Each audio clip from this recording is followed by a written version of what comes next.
नमस्कार, मैं हूं पुनीत पाठक और आप देख रहे हैं छत्तीसगढ़ की बात। बहुत स्वागत है आप सबका। स्टिंग ऑपरेशन देश में कहीं भी हो, छत्तीसगढ़ के नेता उसमें जरूर फंसा करते हैं। लालच एक ऐसी और कैश एक ऐसा जिसको सुनने के बाद में शायद कोई भी अपना संतुलन खो देता है। छत्तीसगढ़ में छोड़िए, बाहर भी अगर कोई लालच दे तो फौरन उसे लपक लेने की प्रवृत्ति दिखाई दी। दिलीप सिंह जुदेव और प्रदीप गांधी के बाद अब एक और बीजेपी के बड़े नेता और सांसद बिलासपुर से लखनलाल साहू फंस गए स्टिंग ऑपरेशन में। ब्लैक से व्हाइट करने की तरकीब बताते, चुनाव जीतने के लिए करोड़ों खर्च करने की बात स्वीकार करते, कैमरे पर पैसा मांगते और पैसे को कैसे और कहां से लाया जाता है, कैसे ठिकाने लगाया जाता है, ये सब बताते नजर आ रहे हैं। समाज सेवा के नाम पर समाज को गंदा कर रहे इन लोगों पर पार्टियां कठोर कार्रवाई आखिर क्यों नहीं करती? क्या यह वाकई अघोषित सिस्टम है? इसीलिए चुनाव आयोग के बनाए गए नियमों को कैसे आसानी से तोड़ा जाता है? हर पार्टी में ऐसे नेताओं के रहते कैसे गंदगी साफ होने की उम्मीद आप और हम कर सकते हैं? यह सबसे बड़ा सवाल।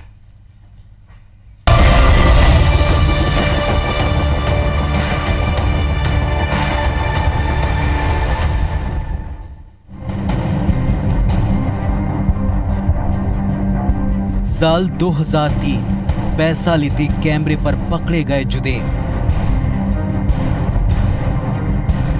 साल 2005 सवाल पूछने के लिए पैसा लेते पकड़े गए प्रदीप गांधी। साल 2019 ब्लैक मनी रखने को तैयार सांसद लखनलाल साहू। 2003 से 2019 तक 16 साल बीत गए। कई सरकारें आईं और गईं, लेकिन नेताओं का सिस्टम के साथ खेल बदस्तूर चलता रहा। नेताओं के लिए पैसा 2003 में भी खुदा से कम नहीं था और आज भी खुदा से बढ़कर ही है। देश चुनाव रूपी लोकतंत्र का त्योहार मना रहा है, लेकिन हमारे नेताओं के लिए ये झूठे वायदों के साथ लूट खसोट और नोट के जरिए वोट जुटाने का सीजन है। एक निजी राष्ट्रीय चैनल के स्टिंग ऑपरेशन में लखनलाल साहू ने बताया कि कैसे पिछले चुनाव में वो रुपए बांटने से लेकर रैलियों तक में 15 करोड़ रुपए खर्च कर चुके हैं। हालांकि स्टिंग ऑपरेशन में सभी पार्टियों के नेता ब्लैक मनी के लालायत दिखे, लेकिन छत्तीसगढ़ बीजेपी के नेताओं ने पैसे के लिए कैमरे पर ज्यादा लार टपकाई। ये इनका कार्यशैली है, नियत ऐसी है। धन बल, सत्ता बल, उसका दुरुपयोग करके किस तरह से नरेंद्र मोदी दुरुपयोग कर रहे हैं अपनी सत्ता का, जांच एजेंसियों का। जो उनके खिलाफ बोलता है उसी के पीछे लगा देते हैं। तो इनकी विचारधारा है। और जो स्टिंग ऑपरेशन हुआ है उसको इलेक्शन कमीशन ऑफ इंडिया संज्ञान लेना चाहिए और ऐसे पार्टी के खिलाफ कार्रवाई करें, ऐसे कैंडिडेट के खिलाफ कार्रवाई करें। छत्तीसगढ़ के लिए मेरी कमीज तेरी कमीज से सफेद है, लेकिन जैसे ही राज्य से बाहर निकलते हैं, हमाम में सब पार्टियों के नेता नंगे दिखेंगे। पूर्व मुख्यमंत्री डॉक्टर रमन सिंह ने स्टिंग में फंस चुके तीनों नेताओं को करीब से देखा है, उनके साथ काम किया है।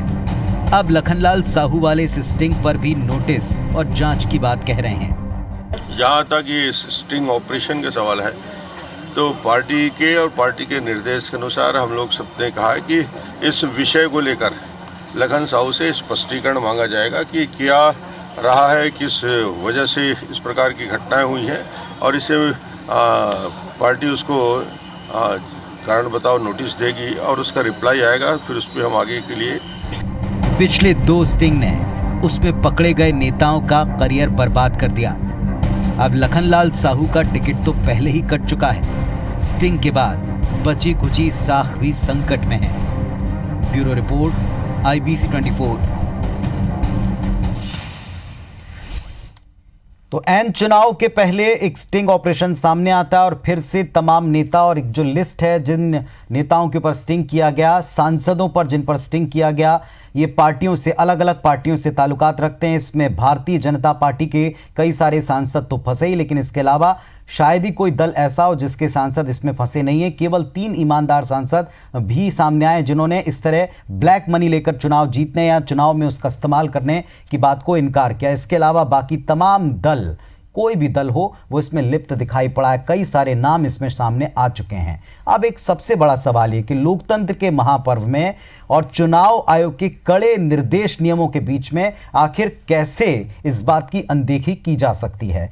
क्या इसका कोई हल नहीं? क्या इसका कोई विकल्प नहीं? क्या इसका कोई तोड़ नहीं? ये एक अहम बात है। पैनल जो हमारे साथ में आज जुड़ रहा है, इसमें कांग्रेस पार्टी की तरफ से राजेंद्र तिवारी जी हैं और राम अवतार तिवारी साहब हैं, वरिष्ठ पत्रकार हैं, राजनीति को, सियासत को और इसके चलन को बाखूबी समझते हैं। तिवारी जी को आप देखते हैं। भारतीय जनता पार्टी, चूंकि हमने आपको बताया कि लखनलाल साहू बीजेपी सांसद बिलासपुर, वो भी इस स्टिंग में फंसे हैं, हमने उनको भी इसमें आमंत्रित किया लेकिन उन्होंने इस पर कोई चर्चा करने से इनकार किया। लेकिन जो 2 टिप्पणियां हैं बीजेपी की कि उनसे स्पष्टीकरण मांगा जाएगा, जवाब लिया जाएगा, ये भी आपने इस रिपोर्ट में देखी सुनी। चलिए राजेंद्र तिवारी जी, अब इसके बाद एक कहावत हमाम में सब नंगे हैं, ये कहना ही पड़ा। पैसा खुदा तो नहीं लेकिन खुदा से कम भी नहीं, ये भी कहना पड़ा। कोई पार्टी इससे अछूती नहीं। क्या और किसे आप इसकी जड़ मानते हैं? पुनीत जी, आज थोड़ा सा अजीब सा लग रहा है मुझको, क्योंकि भारतीय जनता पार्टी का कोई आदमी यहाँ बैठा नहीं है। क्या आईना दिखा दिया आपने उनको और उसमें ऐसी बदशक्ल दिखाई दी जिसके कारण उन्होंने आने से मना कर दिया। मगर चलिए ठीक है, उनकी पार्टी का मामला है और वास्तव में उनको जवाब देने में तो कठिनाई होगी ही। दरअसल मेरा बहुत लंबा राजनीतिक जीवन रहा है। मैं ये देखता हूँ कि राजनीति की सुचिता में जिस तरह से गिरावट आ रही है और जिस तरह से गंदे लोग राजनीति में आकर के प्रभावशाली पदों पर बैठ जाते हैं, जिसका ये दुष्परिणाम होता है। ये तीसरी घटना, अभी आपने जिन चेहरों को दिखाया वो तीनों चेहरे भारतीय जनता पार्टी के हैं। मैं इसमें भारतीय जनता पार्टी को दोषारोपित क्या करूं? अब व्यक्ति विशेष का मामला है। हालांकि व्यक्ति विशेष की भी बात करें तो दिलीप सिंह जूदेव बड़े भले आदमी थे। देखिए, मैं इस आप सार्वजनिक रूप से कहना चाहूंगा, यारबाज आदमी थे, बेहद सज्जन आदमी थे और उनको तो षड्यंत्र पूर्वक फंसाया गया था। और जो षड्यंत्र पूर्वक जिन्होंने फंसाने का काम किया वो आज कांग्रेस के बाहर हैं और नहीं तो वो शायद जीतने के बाद पहले मुख्यमंत्री होते, निर्वाचित मुख्यमंत्री होते, मगर षड्यंत्र पूर्वक उनको फंसाया गया। प्रदीप गांधी जी का, मैं उनका नाम नहीं लेना चाहता था जब ये मामला आया तो मेरे दिमाग, मगर अब आपने तो उनका नाम सही दिखा दिया है। वो जो ऑपरेशन दुर्योधन, जहां तक मेरी स्मृति काम कर रही है, ऑपरेशन दुर्योधन में जो 11 लोग इस तरह की उसमें धरे गए थे स्टिंग ऑपरेशन में, उसमें 7 लोग तो केवल भारतीय जनता पार्टी के थे और 3 दूसरे दलों के थे और 1 कांग्रेस का था। ये स्थिति थी। 11 के 11 लोगों की सदस्यता समाप्त हुई थी। इन्हीं सब कारणों से दरअसल राजनीति में जिस तरह की गंदगी मची हुई है, इसको दूर करने की आवश्यकता है। और इस बात को सबसे पहले महसूस किया था हमारे दिवंगत, इस देश के लिए अपने प्राणों की आहुति देने वाले राजीव गांधी ने। उन्होंने दल बदल कानून लगाया था। उन्होंने देखा कि जिस तरह से दल बदल होता है और जिस तरह से राजनीति में गिरावट आ रही है, तो दल बदल कानून उन्होंने लागू किया इन्हीं सब बातों को देखते हुए। और अब तो हमने अपने घोषणा पत्र में भी लिखा है, क्योंकि ये जो चुनाव है ये काला धन को खपाने का, काला धन को किसी तरीके से उसका काला धन का उपयोग हो जाए, उसका एक बहुत बड़ा माध्यम बनता है और ये हर कोई जानता है। आजकल राजनीति, चुनाव लड़ना जिस तरह का काम हो गया है वो उससे आम जनता भली भांति परिचित है। और सबसे बड़ी बात है, मैं कभी कभी मैं विचारधारा को लेकर के राजनीति करता हूं, मुझे बड़ी कोफ्त होती है। ये कैसे लोग हैं जो राजनीति में, जिनकी कोई विचारधारा नहीं है, कोई सिद्धांत नहीं है, पार्टी के प्रति कोई समर्पण नहीं है और केवल व्यक्तिगत स्वार्थ के लिए लेकिन तिवारी जी, राजेंद्र तिवारी जी, मैंने आपको शुरुआत में कहा मैं नाम लेना नहीं चाहता था, लेकिन अब M.K. राघवन कांग्रेस सांसद हैं कोझिकोड केरल से, इनका नाम भी इस स्टिंग में न केवल सामने आया बल्कि कैमरे पर वही सारी बातें हैं, थोड़ी बहुत ऊपर नीचे हैं। मूल तौर पर अगर आप देखें तो इस स्टिंग में इस स्टिंग को ग्लोरीफाई करना चाहते हैं ना, उन नेताओं के नामों को ग्लोरीफाई करना चाहते हैं। लेकिन साफ तौर पर सारे नेता मानते हैं कि पैसे बटते हैं चुनाव में, गाड़ियों का प्रबंध करना पड़ता है, करोड़ों रुपए का खर्च होता है, एक सीमा है, तय सीमा है, वो अपनी जगह है। आपने कहा कि हम राजनीति में शुचिता की बात करते हैं और अमुक नेता ने इसकी शुरुआत की, लेकिन चुनाव में सुधार की बात पर सारे नेता खामोश हो जाते हैं। चुनाव में ब्लैक मनी के इस्तेमाल पर, शराब के इस्तेमाल पर, पैसे बांटने पर सारे नेता खामोश हो जाते हैं। तो क्या ये सिस्टम में या चुनाव की पद्धति में जिस तरह से पैसे का इस्तेमाल होता है, इसमें दोष है? व्यवस्था ही में गड़बड़ी है पुनीत जी, और इसीलिए मैं कह रहा हूं कि अभी इस मर्म को समझने का काम किया है राहुल गांधी जी ने। तो जो कांग्रेस का घोषणा पत्र है उसमें इस एक बिंदु को ध्यान पूर्वक रखा गया है कि चुनाव जो लड़े जाते हैं तो ऐसी व्यवस्था हो कि काला धन का उपयोग ना होने पाए, और निर्वाचन आयोग कम से कम धन वगैरह की ऐसी व्यवस्था करे ताकि ये इस तरह की जो घटनाएं होती वो घटनाएं होने ना पाए।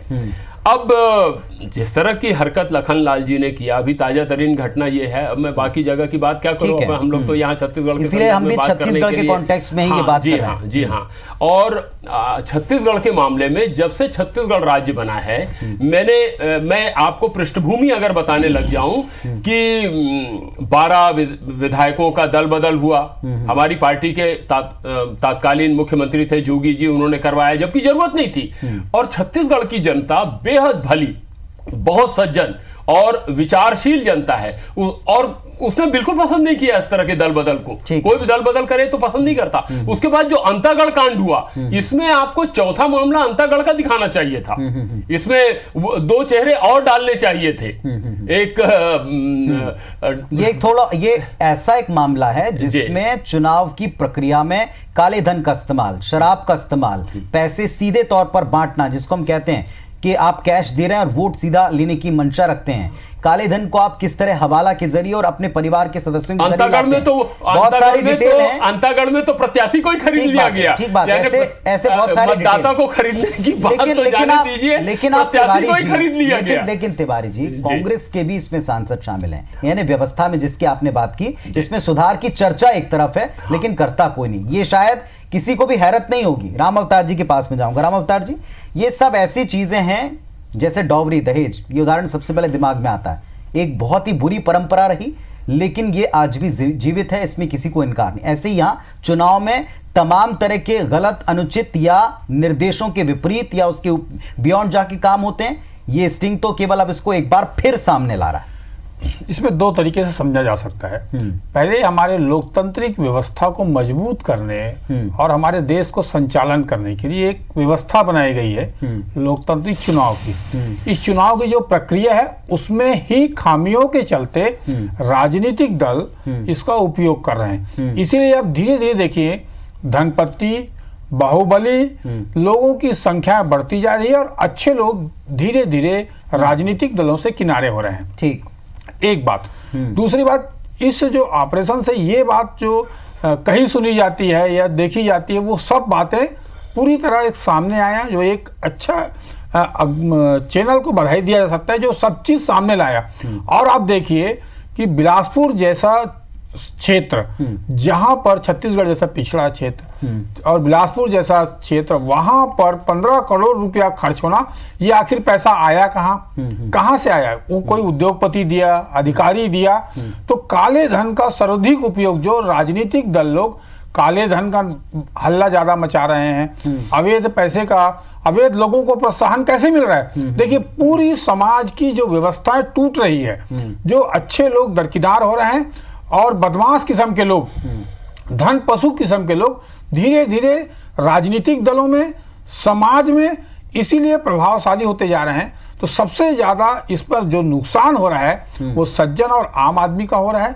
जो मध्यम वर्गीय वर्ग जो इन चीजों को मानता है, वो उसके मन में एक पीड़ा आ रही है। लोकतंत्र की जो प्रक्रिया है वो कहीं ना कहीं हम डकैती करके एक तरह से ले जा रहे हैं। जिस लोकतंत्र की हम बात कर रहे हैं वो भीड़ तंत्र है माना जा रहा है। एक तरफ आप देखें तिवारी जी, एक तरफ वो तमाम योजनाएं जिनमें आप किसी एक वर्ग को खुश करने के लिए, अगर हम चुनाव के दृष्टिकोण से कहें तो उनका वोट पाने के लिए उनको डायरेक्ट मुफ्त में देने की प्रक्रिया चल रही है। घूस एक तरफ मुफ्त में देने की प्रक्रिया है टैक्स पेयर पर, दूसरी तरफ सीधे पैसे दे रहे हैं आप, तीसरी तरफ आप प्रशासन का भी दुरुपयोग कर रहे हैं। यानी चुनाव में जीतने के लिए प्रशासन का उपयोग, सीधे उपहार बांट रहे हैं, चौथे, पैसे का इतना ज्यादा उपयोग एक एक लोकसभा क्षेत्र में अगर 14 करोड़ रुपया खर्च हुआ है, ठीक तो है। आप बताइए छत्तीसगढ़ में 11 में कितने हुए, कितना खर्च कितने हुआ? करोड़ खर्चे। ठीक है। इसी तरह अगर भारत के लोकसभा चुनाव अभी हो रहे हैं तत्कालिक रूप से, वो लोकसभा चुनाव में अगर एक में 14 करोड़ खर्च हुए हैं तो 534 है, तो कितने हजार करोड़ रुपया खर्च हो रहे हैं, पैसा आया कहाँ?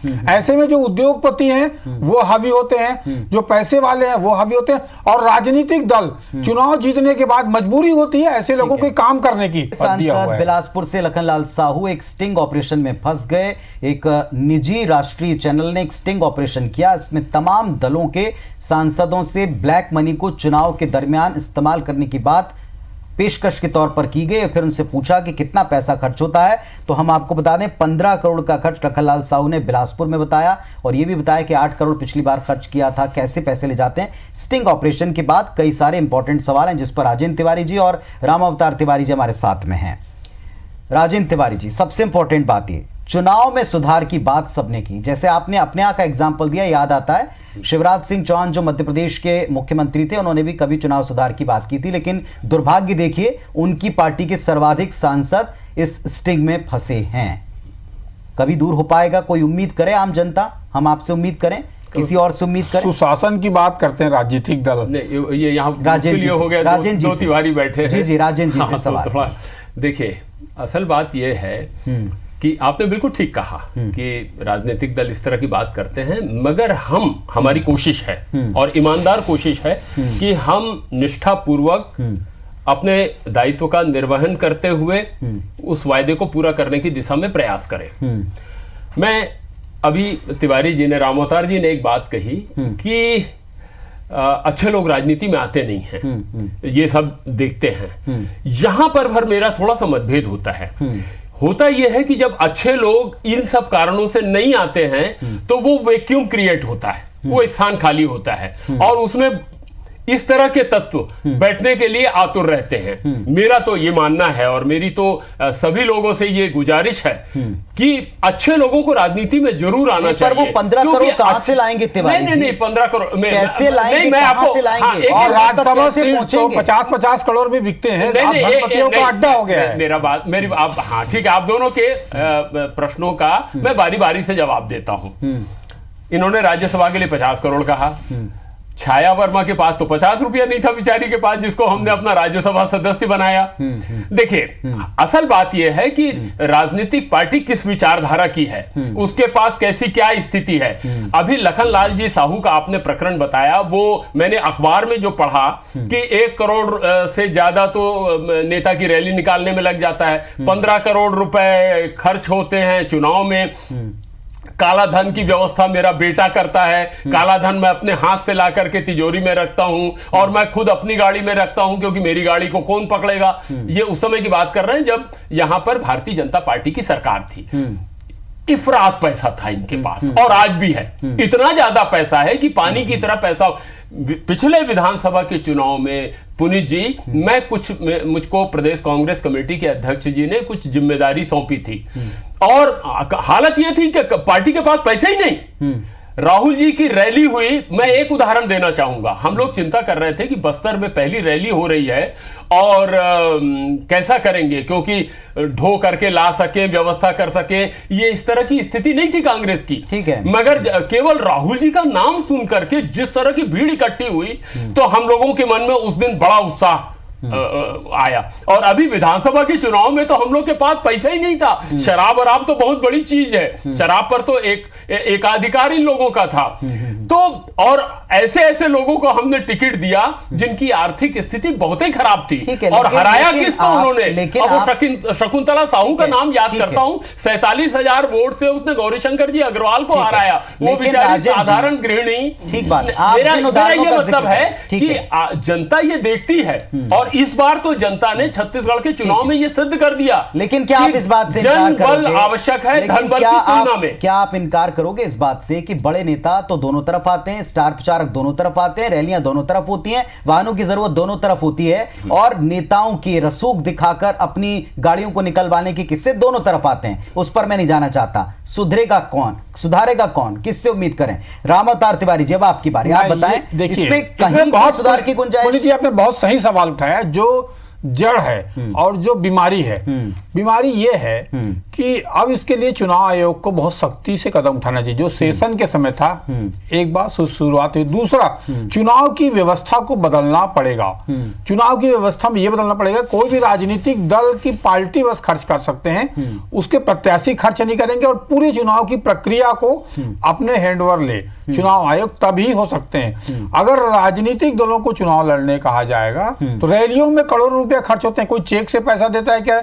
रैली होता है तो कोई अपने घर का धान का कमाया बेच के ला के दिया, कोई नहीं दे रहा है। ये राजनीतिक चंदे देश और विदेश से भी आ रहे हैं, कई 100 करोड़ लोकसभा चुनाव में भी आ रहे हैं। तो जिस अनुसार से चंदा एकत्रित करता है, मनी पैसा देता कौन है? जो पैसा कमा रहा है वो पैसा कई गुना इन राजनीतिक दलों से सत्ता में आने के बाद अपने उसका लिए फेवर वसूलता है, चाहेगा, अपने फायदे लेता है। तो ये अनैतिकता की जो पराकाष्ठा हो रही है वो इस स्टिंग ऑपरेशन में दिखा है। इसके लिए जनता को जागरूक होना पड़ेगा, पहली बात। दूसरा, चुनाव आयोग को चुनाव प्रक्रिया को बदलने की मुहिम चलाना पड़ेगा, तभी ये सही लोग आ पाएंगे और सही चुनाव होंगे। अभी जो चुनाव हो रहे हैं, एक तरह से वोटा परसेंटेज कम रहते हैं, लोगों को ढोके लाते हैं, रात को शराब बंटते हैं, और प्रभावित करने के अलग अलग हथकंडे अपनाए जाते हैं। तो उसमें क्या उस चुनाव को सही चुनाव माना जाए? सही तरीके से जो चुन के कौन आ रहा है, जो मैनेजमेंट गुरु है, सारे राजनीतिक दलों में आज मैनेजमेंट गुरुओं की एक तरह से भरमार हो गई, भीड़ हो गई और पावरफुल हो गए हैं। अब वो विचार जो है वो राजनीतिक दलों से खत्म होता जा रहा है। पहले से कहीं ज्यादा कमर्शियल, पहले से कहीं ज्यादा प्रैक्टिकल, पहले से कहीं ज्यादा प्रोफेशनल, यूं कहेंगे, चुनाव हो चुके हैं। और इसकी बानगी प्रत्येक दिन जब हम चर्चा करते हैं तो आपने देखा होगा हम हर एक पहलू को छूने का प्रयास करते हैं। एक बड़े अहम सवाल के साथ आज बड़ी तकलीफ हुई इस लिस्ट को बनाते समय, जिसमें तमाम दलों के सांसदों के नाम थे, जिसमें तमाम ऐसे लोग थे, देश भर में सिर्फ 3 सांसद ऐसे थे जिन्होंने कहा ब्लैक मनी का इस्तेमाल नहीं करेंगे। अब इस अहम सवाल के साथ ही आज हम छोड़ते हैं, तमाम दलों से सवाल है। बीजेपी भले ही आज इस मंच पर नहीं आई जवाब देने, प्रदेश इकाई, लेकिन यह सवाल उनके लिए भी है, कांग्रेस के लिए भी है, और जितने दल कहते हैं कि हम राष्ट्रीय स्तर के बड़े राजीव नेता, भवन जो बनाए हैं, ठीक है पाठक जी, वो कांग्रेस जनों के चंदे से बना है। भूपेश बघेल जी ने बीड़ा उठाया था कि हम प्रदेश कांग्रेस कमेटी का दफ्तर बनाएंगे। तिवारी जी, बात चुपती हुई है, लेकिन एक बात सटीक है, आपने कहा अच्छे लोग सामने नहीं आएंगे तो इस गैप को ऐसे लोग फिल करेंगे। ऐसे कई लोगों को पर्सनली हम जानते हैं जिन्होंने चुनाव में खड़े होने की ये खुददारी दिखाई, लेकिन इसके बाद उनको जीत नसीब नहीं हुई। चलिए विचार कीजिएगा कैसे कौन करेगा, ये मीडिया आपको जरूर दिखाएगा अगर आप ये प्रयास करते हैं, पहल करते हैं, वाकई सफाई करते हैं। बहुत बहुत शुक्रिया जुड़ने के लिए, नमस्कार।